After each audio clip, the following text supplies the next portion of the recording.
আর এই ভিডিওটা হচ্ছে কোরবানির ঈদের দিন আমরা সবাই মিলে কি কাজ করেছি না করেছি তা আপনাদের সাথে শেয়ার করছি। আসসালামু আলাইকুম সবাইকে। সবাই কেমন আছেন? আশা করি সবাই ভালো আছেন।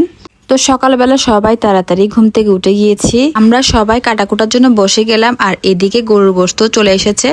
আর আপনারা অনেকেই আমার শাশুড়ি আম্মার হাতে রান্না দেখতে চেয়েছেন, আর অনেকেই আমার শাশুড়ি আম্মার হাতের রান্না পছন্দ করেন, তাই ভাবলাম আপনাদের সাথে এই ভিডিওটি শেয়ার করি। আর প্রত্যেক বছরই আমার শাশুড়ি আম্মা কোরবানির ঈদের সময় রান্না করেন, আর আমার শাশুড়ি আম্মার হাতের গরুর গোশত সবাই পছন্দ করেন। এখানে 25 কেজি করে প্রায় 50 কেজির মতন গরুর গোশত আছে।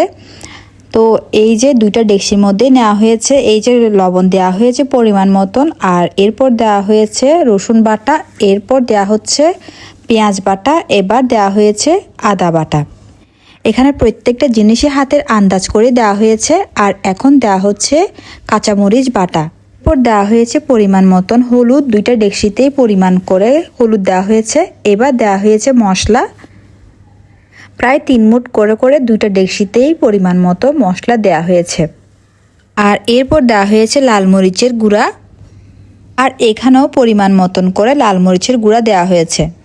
গ্রামের বাড়িতে ঈদের আনন্দ সাথে হচ্ছে কোরবানির আমেজ, সবকিছু একসাথে অনেক আনন্দের ছিল। আর এখানে পরিমাণ মতন সয়াবিন তেল দেওয়া হয়েছে, এরপর দেওয়া হচ্ছে সরিষার তেল, দুইটাতেই পরিমাণ মতন করে সয়াবিন তেল আর সরিষার তেল দেওয়া হয়েছে। এরপর দেওয়া হচ্ছে তেজপাতা, এরপরে সবগুলো একসাথে ভালো করে মিক্স করা হয়েছে। এবার হাতে মেখে এই যে চুলাতে বসিয়ে দেওয়া হবে। ধোঁয়া ওটা মাটির চুলা, আর শাশুড়ি আম্মার হাতের রান্না করা গরুর গোশত, এটার স্বাদ দ্বিগুণ হয়ে যায়। আর শাশুড়ি আম্মা এখানে এলাচি দিয়েছে, এরপর দারচিনি দিয়েছে। আর এই দৃশ্যটা দেখতে অনেক সুন্দর লাগছে, তাই না? আসলে গ্যাসের চুলায় নয়, মাটির চুলায় আসল জাদু। এই যে এক এক করে আমার শাশুড়ি আম্মা 4-5 ডেকচি এভাবে বসিয়ে দেওয়া হয়েছে।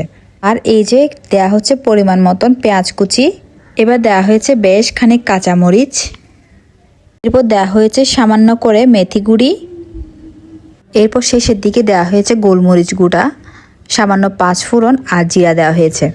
আর এই গরু গোশতের সুঘ্রাণে পুরা ঘর ভরে গিয়েছে। আর এই দৃশ্যই বলে দেয় মাটির চুলায় রান্নার স্বাদ কতটা ভিন্ন আর কতটা আন্তরিক। আর এই গরু গোশতগুলো সুন্দর করে উপর থেকে নিচ পর্যন্ত নেড়ে দিচ্ছে।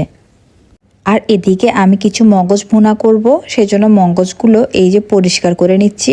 উপরে যে রগটা থাকে সেটা সুন্দরভাবে পরিষ্কার করে নিয়েছি।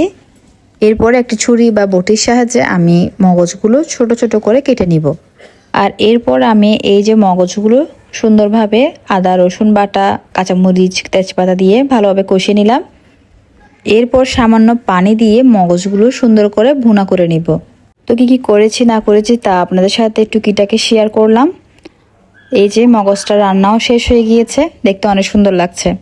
তো আজ এই পর্যন্ত, সবাই ভালো থাকবেন, সুস্থ থাকবেন। আল্লাহ হাফেজ।